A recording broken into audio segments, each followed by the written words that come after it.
everyone. I'm still not feeling the best, and I also have fallen behind on my editing, so I'm going to try and do this in one take and keep it really quick. It's a bottle pour, so it should hopefully be quite simple, but after my ribbon pour we'll have to wait and see what actually happens. I'm using the same colours that Jeannie used today in her lovely pour, which is dioxazine purple, prism violet, quinacridone magenta. This was cadmium yellow light hue, and I just spilled a load of it, so I've stuck in some primary yellow as well, so it might not sink the way that it's supposed to. And this is a mixture of the cad yellow light hue and the quinacridone magenta. So I am going to do a dioxazine purple paste. I'm pouring on a base. I am pouring on Yupo paper because I've run out of canvas, and payday's next week, so until then I'm going to be using whatever canvas boards, reusing canvases and using Yupo paper. I have made a base, but obviously this Yupo paper is quite thin, so I think I'm going to have to try and pour out a fairly thin base.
Okay, well, I don't really like it, but I don't absolutely hate it. I like the kind of 70s colour scheme that's going on. That's cool, but that's all down to Gina, not me.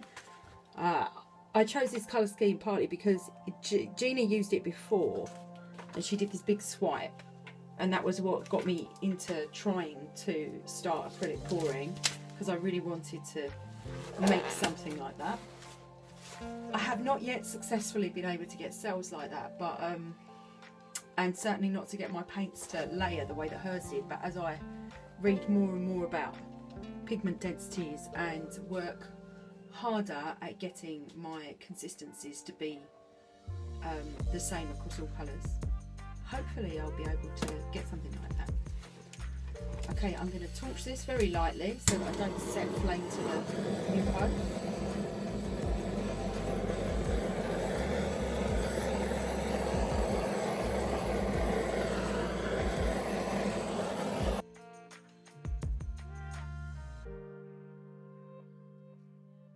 I'm back. I am going to do one more quick bottle pour before I go to bed, and this time I'm going to try and make it. I'm going to use a similar technique with the motion from the bottle pour, but this time I'm just going to try and make it slightly more subtle. So to do that, I'm mixing up some thin black. Yeah. It's normally about 50% water, but I think this time it's probably 75% water, 25% glue, and that's mixed in a 1-to-1 ratio with paints.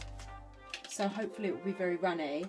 And I've got this really runny, it's quite runny, this calligraphy ink, this Japanese calligraphy ink, and it says that it's silver on the bottle, but it looks like a pearlescent white to me.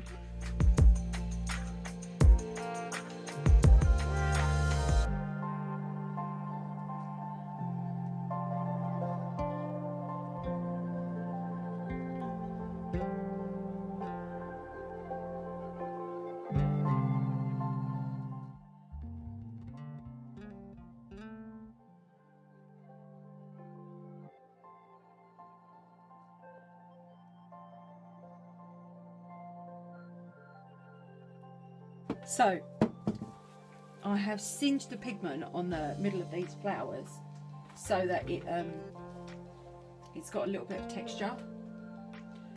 With the rest of it, I'll have to see how it dries. Thank you so much for watching, guys. Please remember to give this video a thumbs up if you like it. You don't have to, but if you like it, give it a thumbs up. And please consider subscribing to my channel. You can join the 30 days 30 pours challenge at any time. All you need to do is, when you upload pictures of your artwork for that day's challenge on social media, wherever you upload them, Instagram, Facebook or YouTube, whatever, use the hashtag 30 days 30 pours, and then we'll be able to find your work when we're searching for it online. A few of us have been doing it every day and I think we're enjoying it. We seem to be having some successes and some not so successful days, but I think every day is a day that we're learning and we're getting better overall. So it's been well worth doing so far. You're very welcome to join us, and you don't have to take part every day. Just pick up the challenges when you've got the time and you feel like it.